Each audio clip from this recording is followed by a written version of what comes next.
আকাশটা দেখছেন? মনে হতেছে যেন পুরাই হরর মুভির কোনো একটা সিন আর কি। যে সাবস্ক্রাইবারের সাথে দেখা হোক না কেন, সেই হচ্ছে মিনিমাম 2টা স্টিকার পাবে।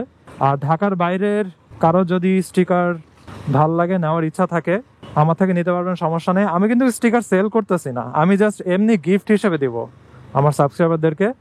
সো কোনো টাকা দেওয়া লাগবে না, কিছু না। আমার ভিডিও যারা দেখেন তাদের ভিতরে যারা পাবলিক ট্রান্সপোর্ট ইউজ করেন, বাস, লেগুনা, রিক্সা, এগুলো যারা ইউজ করেন, তাদেরকে আমি একটা সাজেশন দিব, ওটা হয়তো একটা সাইকেল কিনেন।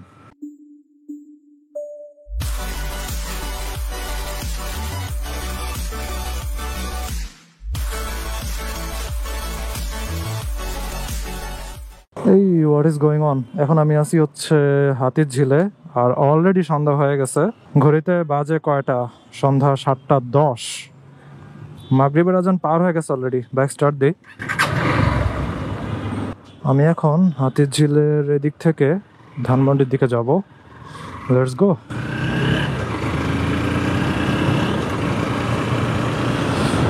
Nice, super smooth.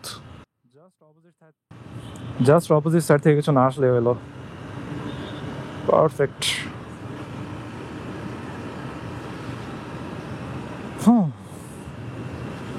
পুরো শান্তি। সারাদিনের গরম টরম পার করে এখন হচ্ছে কিছুটা শান্তি লাগতেছে। জিক্সার এসএফ এর সাইনবোর্ড দেওয়া, এদিকে কি কোনো ওয়ার্কশপ আছে নাকি? I don't know. আকাশটা দেখছেন?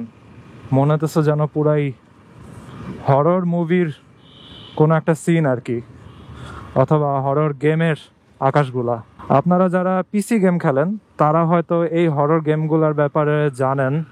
রেসিডেন্ট ইভিল আছে, তারপরে আরেকটা আছে সাইলেন্ট হিল। আর স্পেশালি জাপানিজ প্রোডাকশনের হরর গেমগুলা একদম টপ নচ লেভেল পুরা।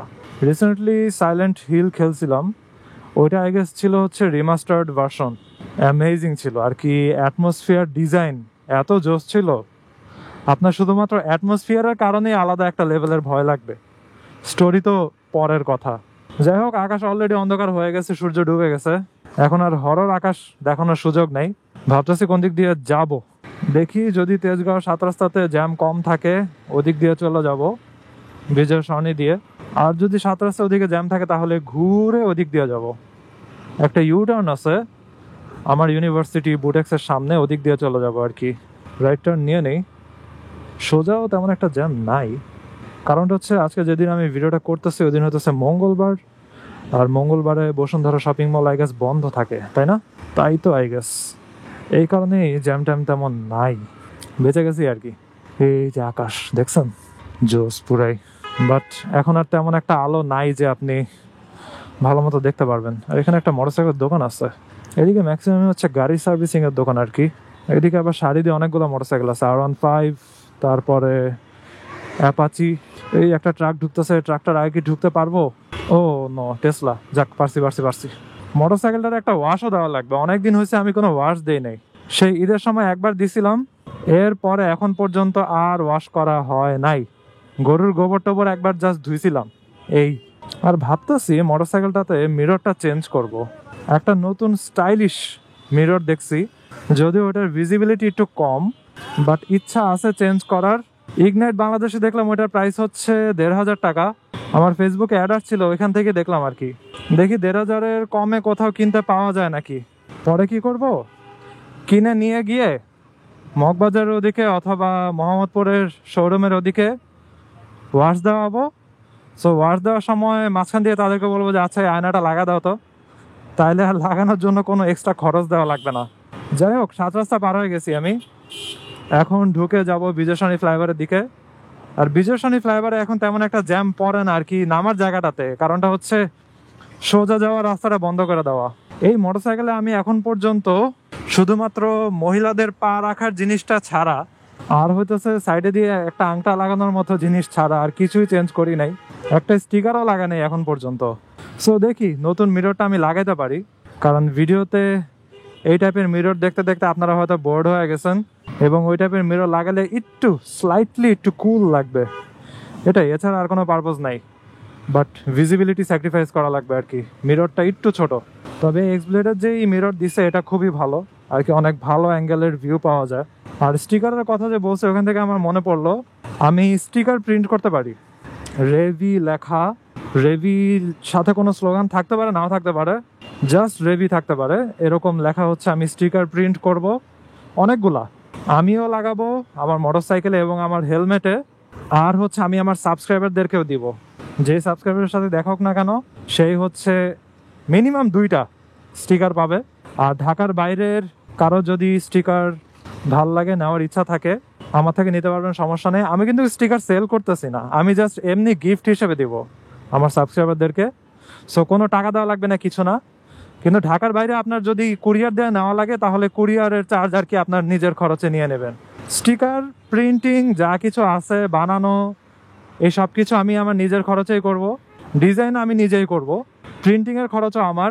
আমি জাস্ট আমার সাবস্ক্রাইবার যার সাথে দেখা হবে তাকে তো নিজের হাতেই দিব। আমি নিজেই হয়তো লাগাইও দিতে পারি তার মোটরসাইকেলে। আর ঢাকার বাইরে যারা আছে কুরিয়ার করে নিয়ে নিতে পারবে, কোনো সমস্যা নাই। বাট সব স্টিকারই হচ্ছে গিফট হিসাবে। ওকে, ডান ইন্ডিকেটর দিয়ে দিছি। ইউটার্ন মেরে আবার বিজয় সরণিতেই ঢুকবো, ওদিক দিয়ে তারপরে চলে যাব হচ্ছে সোজা মানিক মেহবিনের দিকে। আর এখানে ইউটার্নটা আমার কাছে খুবই ভালো লাগছে, বিজয় সরণির সিগনালে ঘন্টার পর ঘন্টা বসে থাকা লাগে না, খুবই ভালো লাগছে এটা। ওকেই, পিসফুল একটা রাইড, তেমন একটা আমার প্যারা খাওয়া লাগে নাই। নর্মালি আমি রাতে অথবা সন্ধ্যার দিকে তেমন একটা ভিডিও করি না, কারণ ভিজিবিলিটি একটু কম থাকে। আর গোপ্রোর তো একটা সমস্যা আপনারা জানেনই, রাতের বেলা তেমন একটা ভালো রেকর্ড করতে পারে না। গোপ্রো আর ইনস্টা360 DJI এর মধ্যে এই একটাই হচ্ছে পার্থক্য, আর কি বড় পার্থক্যের ভিতর একটা। জাস্ট এই একটা দিক দিয়ে হচ্ছে গোপ্রো মাইর খাওয়া যায় ইনস্টা360 আর DJI এই ক্যামেরাগুলোর কাছে। রাতের রেকর্ড খুবই খারাপ এই একটা কারণে। আমি একটা ভিডিও করব কয়েকদিন পরেই, ইনস্টা360 Ace Pro 2 এইটা ভার্সেস হচ্ছে GoPro 13। আর আমি যে ক্যামেরা দিয়ে ভিডিও করে ওটাও তো GoPro 13। তবে আমি যদি মেইন ডিফারেন্সের কথা বলি, ওই একটা কারণে আমি ইনস্টা360 Ace Pro 2 বাদ দিয়ে GoPro 13 নিব, ওটা হচ্ছে কালার গ্রেডিং। কারণ কি, ইনস্টা360 Ace Pro 2 এর কালার হচ্ছে 8 বিট আর GoPro 13 এর কালার হচ্ছে 10 বিট। এই কারণে অনেক ওয়াইড রেঞ্জের কালার ক্যাচ করতে পারে GoPro। আর আমি যেহেতু আমার প্রত্যেকটা ভিডিওতে লাট ইউজ করি এবং কালার গ্রেডিং করি, এই কারণে 10 বিট কালার খুবই প্রয়োজন, যেটা আমি আমার GoPro 9 মিস করতাম। এজন্য আমি এখন আমার GoPro 9 তেমন একটা রেকর্ডই করি না। ওই ক্যামেরা সেলও করি নাই, রেখে দিছি সেকেন্ড ক্যামেরা হিসাবে আর কি। দাঁড়ান জ্যামটার থেকে বের হয়ে তারপর আবার কথা বলি। যেটা বলতেছিলাম, GoPro 9 হচ্ছে আমার কালার গ্রেডিং করাতে যে আউটপুটটা আসতো, আর GoPro 13 আমি যে কালার গ্রেডিং করি, পুরো আকাশ পাতাল তফাৎ আর কি। আকাশ এইখান থেকে অনেক জোস দেখা যাইতেছে। আমি জানি না ক্যামেরায় কিছু বোঝাইতেছে নাকি, হয়তো বোঝা যাবেও না এই যে লাইটগুলোর কারণে। বাট ডার্ক ব্লু আর হচ্ছে ডার্ক, এটারে কি বলে আর কি, একদম পুরা কালো আর নেভি ব্লু এর মতো একটা শেড আর কি। এইখানে একটু হোয়াইট ভিউ আছে, বোঝা যাইতে পারে নাও যাইতে পারে, কারণ এই যে লাইটগুলোর কারণে লেন্স ফ্লেয়ার তৈরি হবে আমার ক্যামেরাতে। লেন্স ফ্লেয়ারের কারণে অনেকটাই ভিজিবিলিটি কমে যাবে। অলরাইট, ঢুকে গেছি চন্দ্রিমা উদ্যানের রাস্তাটার বামে দিয়ে। আমি জানি না এই রাস্তাটারে কি বলে। এই রাস্তাটা দিয়ে সোজা হচ্ছে মানিক মে এভিনিউতে ঢুকা যায়। আরে রাস্তা তো পুরাই খালি, কিরে ভাই, পুরাই ফকফকা রাস্তা। জোস জোস। ফকফকা হওয়ার কারণ আছে, কারণটা হইতেছে ডান দিকে হইতেছে বিশাল জ্যাম, বিশাল সিরিয়াল। এই কারণেই এই রাস্তাতে কিছু ঢোকার কোনো সুযোগই পায় নাই। আজকে স্পেশাল কোনো টপিক না, আজকে জাস্ট হচ্ছে একটা ইভিনিং রাইড দিতেছি। ইভিনিং অথবা নাইট রাইড বলতে পারেন আর কি। আমার ম্যাক্সিমাম নাইট রাইড কখন হয় জানেন? রাত 10টা-11টার পরে। আমার রাতের ম্যাক্সিমাম যে ভিডিওগুলো আছে ওগুলা দেখবেন যে হাতিরঝিল এরিয়া দিয়ে অথবা মগবাজার এরিয়া দিয়ে সেই রাত 11টা বাজে আমি বেরোইতেছি, এবং তখন আমি ভিডিও শুরু করছি আর কি। বাসায় যেতে যেতে আমার রাত 12টা বেজে যায়। এগুলো হইতেছে আমার নাইট রাইড। এবং তখন ম্যাক্সিমাম সময় দোকানপাট সব বন্ধ থাকে, রাস্তায় কোনো আলোই দেখা যায় না। আমার ভিডিওর 80%ই হয় খালি অন্ধকার। অনেক মানুষেরা দাঁড়ায় আছে বাসের জন্য, লেগুনার জন্য। আমার ভিডিও যারা দেখেন তাদের ভিতরে যারা পাবলিক ট্রান্সপোর্ট ইউজ করেন, বাস, লেগুনা, রিক্সা, এগুলো যারা ইউজ করেন, তাদেরকে আমি একটা সাজেশন দিব। ওটা হইতেছে একটা সাইকেল কিনেন। আমি মোটরসাইকেল কিনতে বলতেছি না বিশাল বড় একটা খরচ করে, কারণ মোটরসাইকেল কিনা আসলে শুরুর দিকে কাইন্ড অফ প্যারা। আপনার লাইসেন্স করা লাগবে, মোটরসাইকেলের জন্য পেপারস করা লাগবে, অনেক প্যারা। এজন্য আপনি শুরু করেন একটা সাইকেল দিয়ে। যখন আপনি একটা সাইকেল মেইন রাস্তায় চালাবেন অথবা বিভিন্ন জায়গাতে সাইকেল দিয়ে যাওয়া আসা করবেন, তখন আপনি বুঝতে পারবেন যে কত বড় একটা স্ট্রেস থেকে আপনি মুক্তি পাইছেন। আমি যখন ভার্সিটি লাইফে প্রথম সাইকেল কিনি 2018 সালে, তখন আমি আস্তে আস্তে সাইকেল চালায় ভার্সিটিতে যাওয়া শুরু করি। যখন এই লেগুনাতে ওঠা বাদ দিলাম, রিক্সাতে ওঠা বাদ দিলাম, আগামী ভার্সিটিতে যাইতাম রিক্সা দিয়ে 27 নাম্বার আসতাম অথবা হেঁটে হেঁটে 27 নাম্বার আসতাম, এসে লেগুনায় উঠতাম, লেগুনার সিঁড়িতে ঝুলে ঝুলে যাইতাম ফার্মগেট যাওয়ার পর আবার রিক্সা দিয়ে তেজগাঁও বুটেক্সে যাইতাম। তখন রিক্সা ভাড়া 25 টাকা নিত, আর এখন তো 40 টাকা নিচে যাই না তারা বুটেক্সে। সো 3 বার ভেঙে ভেঙে যাওয়াতে আমার প্রচুর সময় নষ্ট হইতো। অনেক সময় লেগুনা পাইতামও না, প্রচুর মানুষের কারণে দাঁড়ায় থাকতাম, লেগুনা পাইতাম না। একবার এমনও হয়েছে আমি রোজা রেখে হেঁটে হেঁটে ফার্মগেট পর্যন্ত গেছি, বাসার থেকে একদম মানিক মে এভিনিউ পার হয়ে হেঁটে হেঁটে আমি ফার্মগেট গেছি। ফার্মগেট গিয়ে তারপরে আমি একটা রিক্সা পাইছি। লেগুনা কিচ্ছু আমি পাই নাই। এত পরিমাণে মানুষের ভিড় ছিল, সবগুলো জিগাতলাতেই ফিল আপ হয়ে আসতো, দাঁড়ানোরও আর কোনো জায়গা থাকতো না। এত কষ্ট করছি আমি। এবং আপনারা যারা পাবলিক ট্রান্সপোর্ট ইউজ করেন তারা হয়তো লাইফে এরকম সমস্যার সম্মুখীন প্রচুর হয়েছেন, যেখানে আপনি বাসে অথবা লেগুনায় কোনো জায়গাই পান নাই যাওয়ার জন্য, পরে আপনার অনেক দূর হাঁটা লাগছে।